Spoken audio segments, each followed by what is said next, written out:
Hello everyone, Paul Elam here from A Voice for Men with part two of my series entitled The Plague of Modern Masculinity. And we'll begin today with just some dry facts about the hierarchy of men. Despite the numerous male archetypal figures of history and legend, there are truly only four basic types of men. Three of the more commonly known are the alphas, betas, and omegas. The fourth I will address later. Alpha males are a very, very small fraction of the male population. They are highly dominant men who reside at or near the top of all populations, from social groups to national governments. These men are generally characterized by the ability to force the deference of other men, often mistaken for leadership, and to obtain and hold power, which lends them a dominance in being selected for mating by the most desirable females.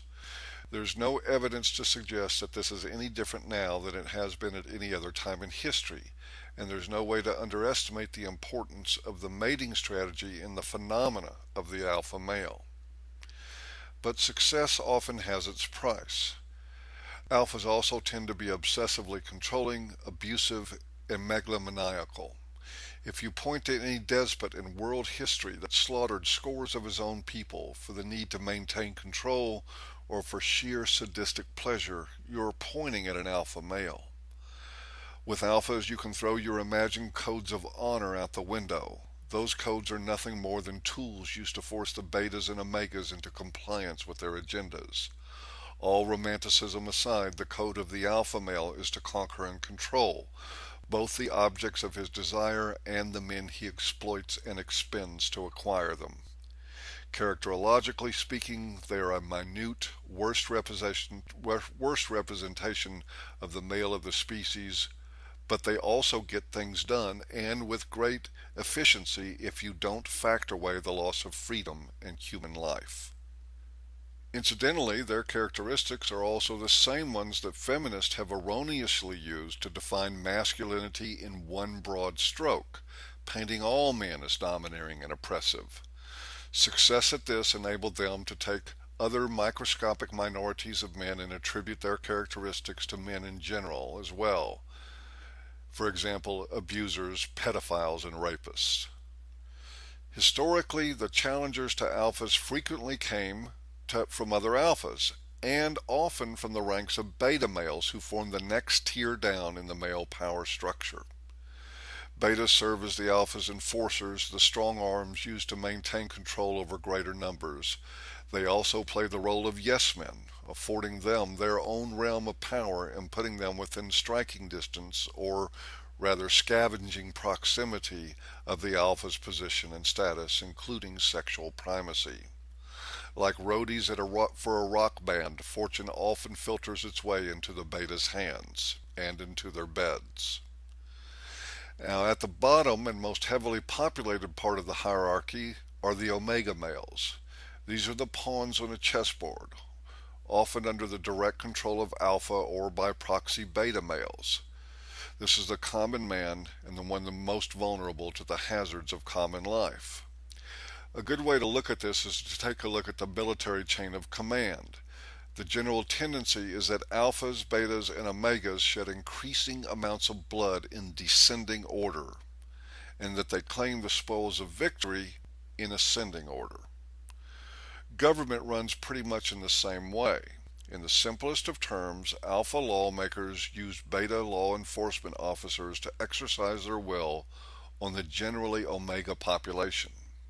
Or rather, government used to work that way, but it really doesn't anymore. 40 years ago, we came to the biggest political sellout in history, and it changed the world.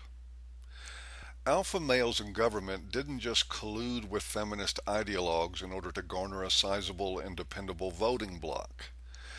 Those men had wives to contend with, many of whom were supporting feminism, which effectively reduced everything to the biological imperative. Alpha males are no less and arguably even more disposed to take whatever measures are necessary to ensure their sexual status and their access to women. Faced with a perceived threat to that, they effectively ceded the alpha position and became beta enforcers for the feminist agenda. You won't find better examples of that than Barack Obama or Joe Biden, or George Bush for that matter. These alphas became the beta muscle for a feminist mafioso, maintaining rank and privilege through enforcing ideological imperatives on the defenseless masses beneath them. They became cops hauling men to jail on the simple accusation of their wives.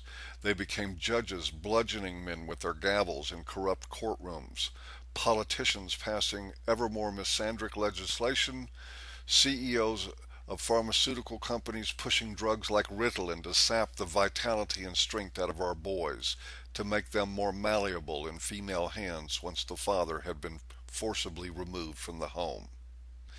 Isn't this ironic? The supposed pinnacle of strength in the male hierarchy was revealed by feminism to actually be the pinnacle of sexual weakness. This series of events is also a lesson in real power and where it resides, which in the realm of sexual selection has always been in the hands of the women who did the selecting. But an even greater irony is revealed. Women who have bemoaned a lack of power for ages, and in fact still do, found out 4 decades ago that all they had to do to gain almost complete control was step up and demand it be handed over, playing the sex card as they did so. And it was handed over by the most powerful men in the world, who in the presence of these women became like butlers offering cocktails on a serving tray. I'm not particularly fond of that conclusion.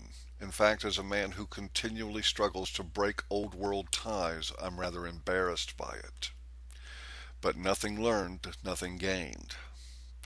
Nonetheless, what happened here on the whole was that women, their raw biological power masquerading as feminism, have taken the dominant alpha status in our culture, and the result is quickly becoming an age of oppression and injustice more insidious and intractable than any other.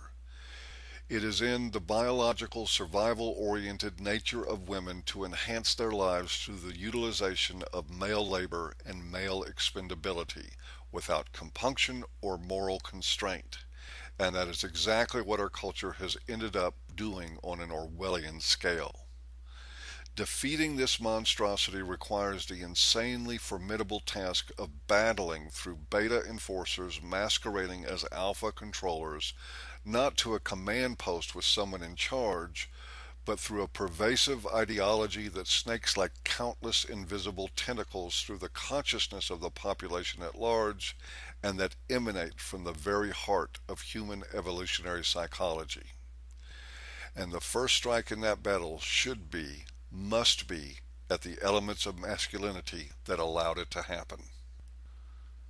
And that brings me to the conclusion of part 2 to the plague of modern masculinity. I do hope you will enjoy me for part 3. Thanks for listening.